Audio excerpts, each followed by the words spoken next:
अस्सलाम वालेकुम, यासीन आपके साथ हाज़िर है इस मॉर्निंग ब्रीफिंग में। डेली बेसिस पे आपसे मुलाकात होती है इस यूट्यूब चैनल के थ्रू और international and plus Pakistani market के हवाले से आपसे थोड़ी सी गुफ्तगू होती है। जिस बेसिस पे मार्केट ओपन होती है, जिन बेसिस पे मार्केट मूव करती है, वो थोड़ा सा आपके साथ जिक्र कर लिया जाता है। अक्सर औकात मेरी जो स्पीच है उसका दौरानिया तवील हो जाता है, उसके लिए मैं माजरत ख्वाह हूँ, लेकिन मैं कोशिश करता हूँ कि ज़्यादा से ज़्यादा बातें और ज़्यादा से जो इवेंट्स हैं मार्केट के उसको कवरेज आपको दे दी जाए ताकि आप अपने पोर्टफोलियो को बेहतर तौर पर मैनेज कर सकें। आज पहले बात करते हैं, इस वक्त पाकिस्तानी स्टॉक मार्केट बहुत अच्छा परफॉर्म कर रही है, तकरीबन 200 पॉइंट इस वक्त मार्केट प्लस में खड़ी हुई है। ये बड़ी हमारे लिए खुश आइन बात है क्योंकि पिछले तकरीबन हफ्ते भर पहले जब चाइना की मार्केट 8 दिनों के लिए बंद थी, नेशनल डे हॉलीडे सेलिब्रेट कर रहे थे, उस वक्त पूरी दुनिया का जो एक वॉल्यूम था वो डिस्टर्ब हुआ था, जिसकी वजह से उसका negative impact Pakistani stock market पर भी आया। जैसा कि हम जानते हैं कि पाकिस्तानी स्टॉक में भी तकरीबन 40% स्टेक चाइनीज़ इन्वेस्टर्स का मौजूद है। इसकी वजह से हमने देखा कि कराची स्टॉक एक्सचेंज पे भी तकरीबन 4000 से 4500 तक मार्केट फॉल डाउन हो गई थी, लेकिन अल्हम्दुलिल्लाह इस वक्त हम देख रहे हैं कि पाकिस्तानी मार्केट में थोड़ी बेहतरी आई है। हालांकि इसके अगेंस्ट में अगर हम इंटरनेशनल मार्केट को आज सुबह से चेक करें तो वो सारी की सारी मार्केटें डाउन हो रही हैं, ना सिर्फ एशियन मार्केट बल्कि कल रात को जो यूएस मार्केट बंद हुई या यूरोपियन मार्केट बंद हुई वो भी रेड टेरिटरी में डाउन साइड पर बंद हुई थी। और इस वक्त जो फ्यूचर्स मार्केट चल रहे हैं अमेरिका की S&P, डाउ जोन्स, नैस्डैक, वो सब के सब रेड टेरिटरी में डाउन साइड पे हैं, मार्केटें नीचे की तरफ गिरी हुई हैं। अच्छा, पाकिस्तानी स्टॉक मार्केट के बेहतर होने की खबरें हम ये कह सकते हैं कि the time is ticking down. 21, 22 and 23 3 दिन FATF के हवाले से इनकी मीटिंग हो रही है, जो कि पेरिस बेस्ड ऑर्गेनाइजेशन है और जो पूरी दुनिया में money laundering and terror financing के हवाले से दुनिया की कंट्रीज को रेटिंग करती है। उस रेटिंग में पाकिस्तान का नाम ग्रे लिस्ट में इंटैक्ट है। इसमें बड़े कवी इम्कानात पाकिस्तान में दिखाई दे रहे हैं। लोग इस गुड होप में हैं कि जल्द अज जल्द पाकिस्तान का नाम ग्रे लिस्ट से खारिज कर दिया जाए और पाकिस्तान का नाम एक गुड बुक में आ जाए, जिसकी बेसिस पे लोग स्पेकुलेट कर रहे हैं और ये फीलिंग्स है उनके अंदर कि पाकिस्तान भी एक ग्रोइंग इकोनॉमी है। पाकिस्तान टेरर फाइनेंसिंग के हवाले से, मनी लॉन्ड्रिंग के हवाले से अच्छे इक़दामात कर रहा है। पिछले दिनों हमारे पास पैसिफिक जो रीजन है उसकी एक रिपोर्ट आई थी एशिया पैसिफिक के हवाले से, उसमें भी पाकिस्तान की कोशिशों को काफ़ी सराहा गया, जिसकी वजह से उसकी रेटिंग में इजाफा हुआ। तो इन बेसिस पे हम ये कह सकते हैं कि पाकिस्तान का नाम भी जल्द अज जल्द इंशाल्लाह ये 21 और 23 के दरमियान जो मीटिंग्स हैं FATF की, फाइनेंशियल एक्शन टास्क फोर्स की, उसमें पाकिस्तान का नाम इंशाल्लाह खारिज कर दिया जाएगा। हालांकि दूसरी तरफ हमारे बहुत सारे जो दुश्मन ममालिक हैं, खासतौर पे हमारा पड़ोसी मुल्क जो है वो इस कोशिश में लगा हुआ है कि पाकिस्तान का नाम FATF से नहीं निकाला जाए। और इन बेसिस पे हम देखते हैं कि डिफरेंट कॉन्स्पिरेसी उनकी तरफ से जो साजिशाना जो रवैया है वो इख्तियार किया जाता है और वो कोशिश करने में मसरूफ़ है कि पाकिस्तान का नाम FATF की ग्रे लिस्ट में इंटैक्ट रहे। बहरहाल कोशिश पाकिस्तान की एक अच्छी है और इसको एशिया पैसिफिक सराहा रहा है। इस बेसिस पे हम कह सकते हैं कि कराची स्टॉक एक्सचेंज भी 3-4 दिनों से अच्छी परफॉर्मेंस दे रहा है। और इसी के साथ ही पाकिस्तान में हमने ये भी देखा कि जो फॉरेन रेमिटेंसेस हैं उसकी भी 2 दिन पहले खबर ये लगी थी कि तकरीबन 31% फॉरेन रेमिटेंस पाकिस्तान में इजाफा हुआ है। ये बड़ी खुशाइन बात है और आज मल्टी मंथ्स का पाकिस्तानी करेंसी ने हाई किया है, यानी आप ये कह लीजिए कि डॉलर डाउन हुआ है, डॉलर डेप्रिशिएट हुआ है और पाकिस्तानी करेंसी अप्रिशिएट हुई है। और आज 162.90 तकरीबन ओपन मार्केट में इस वक्त ट्रेड हो रहा है, एक डॉलर 162.90 के करीब। तो ये बड़ी खुश आइन बात है कि पाकिस्तानी करेंसी भी स्ट्रांग हो रही है, पाकिस्तानी स्टॉक एक्सचेंज भी स्ट्रांग हो रहा है और हम उम्मीद करते हैं कि जल्द से जल्द हम ग्रे लिस्ट से आउट हो जाएंगे।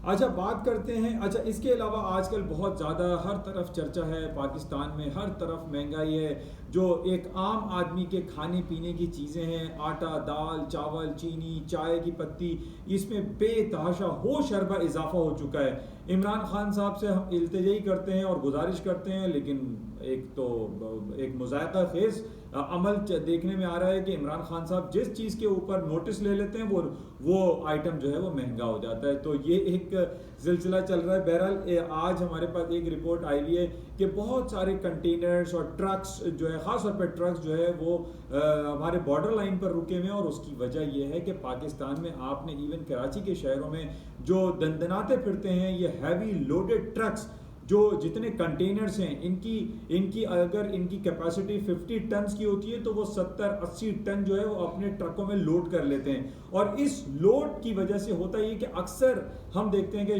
बड़ी बड़ी शाहराहों पे या मोटरवेज पे या बड़ी जो शाहराएं जो थॉरोफेयर्स हैं वहाँ पे ये ट्रक ख़राब खड़े रहते हैं, ट्रैफिक ख़राब हो जाता है, लोडिंग का प्रॉब्लम बहुत ज़्यादा क्रिएट होता है। तो पाकिस्तान ने एक बड़ा ज़बरदस्त एक कानून नाफिज किया हुआ इन ट्रक्स के अनलोड के खिलाफ, जिसको एक्सेल लोड रिस्ट्रिक्शंस कहा जाता है। उसके ऊपर इन्होंने बहुत ज़्यादा पाबंदी लगाई गई, जिसकी वजह से यहाँ हमारे जो ट्रक बरादरान हैं उन्होंने बहुत सारी जगहों पे एक स्ट्राइक कॉल दी हुई है, और उन्होंने कहा है कि अगर उसकी कैपेसिटी 50 टन है तो वो 70 टन या 60 टन उसमें डालते हैं तो उसमें कोई मुज़ायक़ा नहीं है। लेकिन हुकूमत पाकिस्तान ने जो उनके ऊपर पाबंदी लगा रखी है ये बिल्कुल कानूनन जायज़ है, क्योंकि अक्सर हम देखते हैं कि ये ट्रक्स ख़राब खड़े होते हैं। तो इस बेसिस पे बहुत सारे जो कमोडिटीज़ थे, यानी आटा, दाल, चावल, वीट ख़ास तौर पे, वो अभी पाक जो डिफरेंट हमारी मार्केट्स हैं उसके अंदर अवेलेबिलिटी का इश्यूज़ आ रहे हैं, और इसी वजह से हम देखते हैं कि कीमतें जो है वो बढ़ जाती हैं। तो हम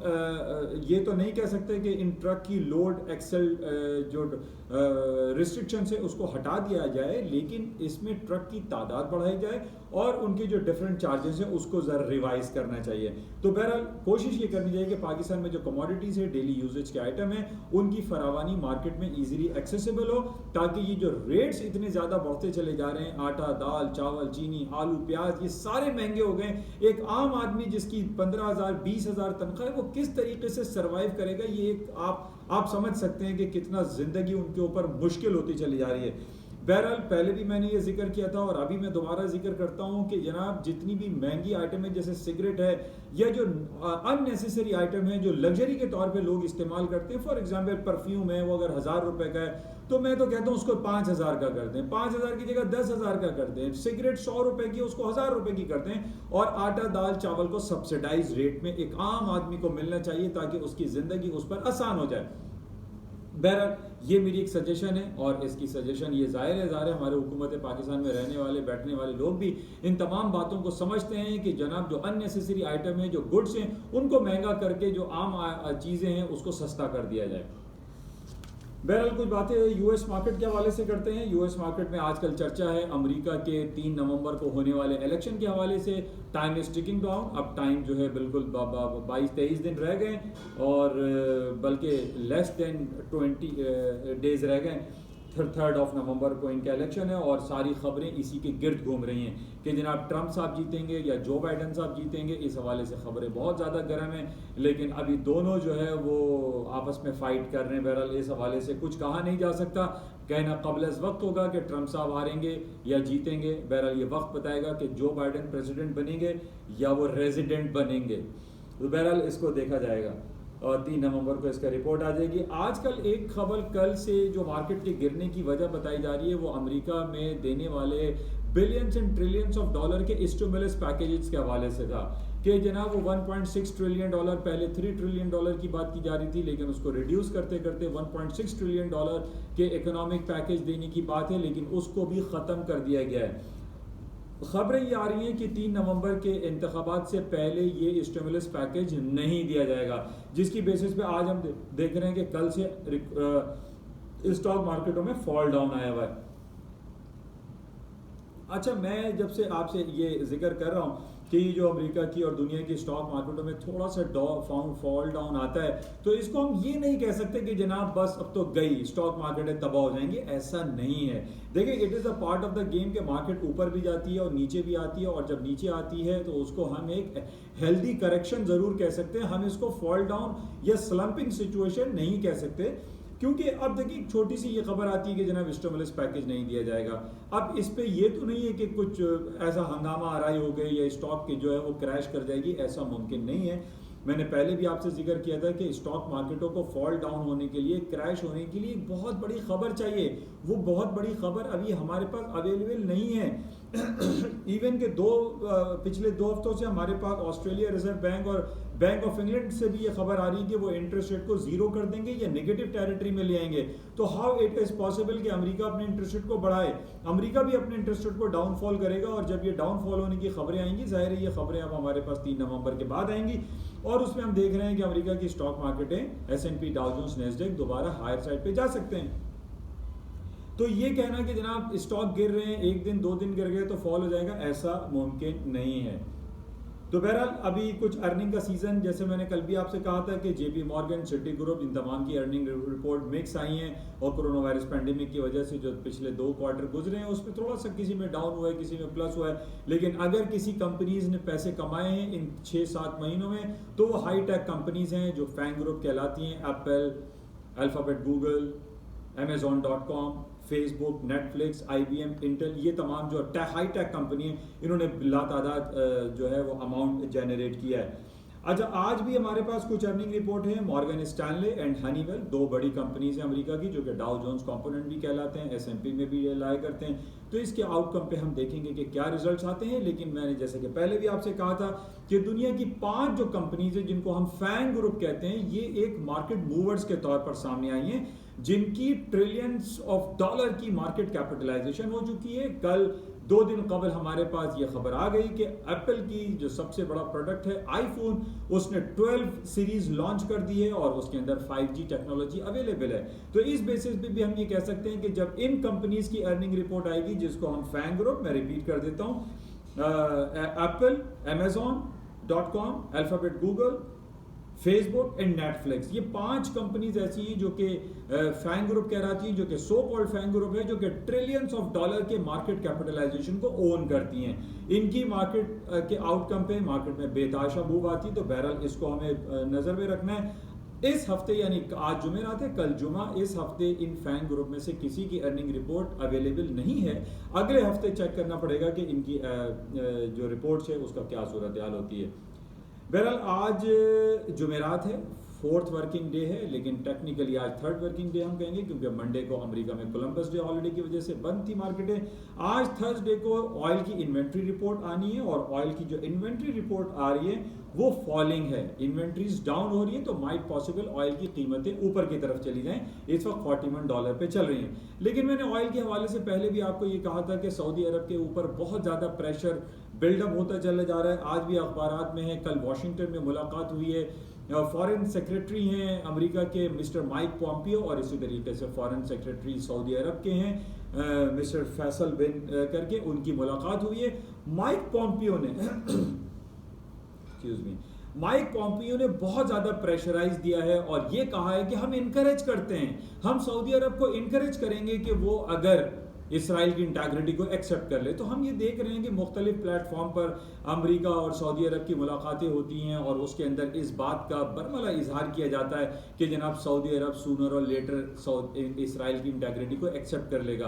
बहरहाल एक नया चैप्टर शुरू हो जाएगा, एक नया सिलसिला शुरू हो जाएगा, बिल्कुल टोटली इस्लामिक कंट्रीज की डायनेमिक्स चेंज हो जाएगी अगर सऊदी अरब इसराइल को कबूल लेता है। और वो 70 साल मेहनत जो फ़लस्तीनी अवाम रो रहे हैं, कट रहे हैं, मर रहे हैं, लड़ रहे हैं, वो तमाम रायगा होती हुई दिखाई दे रही हैं, क्योंकि सऊदी अरब हम तमाम मुसलमानों का एपी सेंटर है, हमारा किबला भी वही है। और हम देखते हैं कि सऊदी अरब का झुकाव अमेरिका की जानिब बहुत ज़्यादा है, और वो इन बातों को मलहूज़े खातिर नहीं ला रहे कि जनाब इसराइल पिछले 100 सालों से या ज़्यादातर 70 सालों से, बैक इन 1969 से वो लड़ रहे हैं अपनी सरजमी के लिए, अपनी ज़मीन के लिए, यरूशलेम के लिए, क़िबला अव्वल के लिए, मस्जिद अक्सा के लिए। लेकिन वो तमाम बातें रायगा होती हुई दिखाई दे रही हैं। बहरहाल इसकी इम्प्लीकेशंस हम चेक करेंगे जब सऊदी अरब इसको कबूल लेगा, जो इसके कभी इम्कानात हमें दिखाई दे रहे हैं। तो बहरहाल ये कुछ खबरें थी जो आपके साथ शेयर की गई। इस वक्त कराची स्टॉक एक्सचेंज अच्छा परफॉर्म कर रहा है, तकरीबन 200 पॉइंट प्लस में है, और हमारी तमाम पाकिस्तानियों की जो नज़रें इस वक्त लगी हुई हैं वो लगी हुई हैं FATF की जो मीटिंग है 21 से 23 की।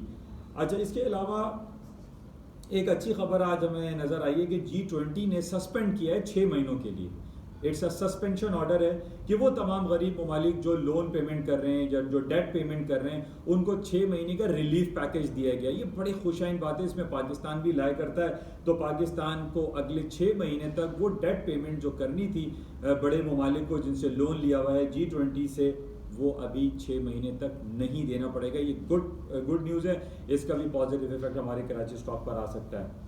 इंशाल्लाह राब्ते में रहेंगे। आज शाम में देखते हैं कि अमेरिका की जॉबलेस क्लेम की रिपोर्ट है वीकली, वो बेहतर आ रही है। तो ये बेहतर आने पे हम ये कह सकते हैं कि स्टॉक मार्केट है जो आज अभी तक गिरी हुई है, सिर्फ इस खबर पे कि स्टिमुलस पैकेज अनाउंस नहीं किया जाएगा, आज जॉबलेस क्लेम अच्छे आने पे स्टॉक मार्केट है दोबारा रिकवर कर सकती हैं। बहरहाल इसको हम शाम में देखेंगे।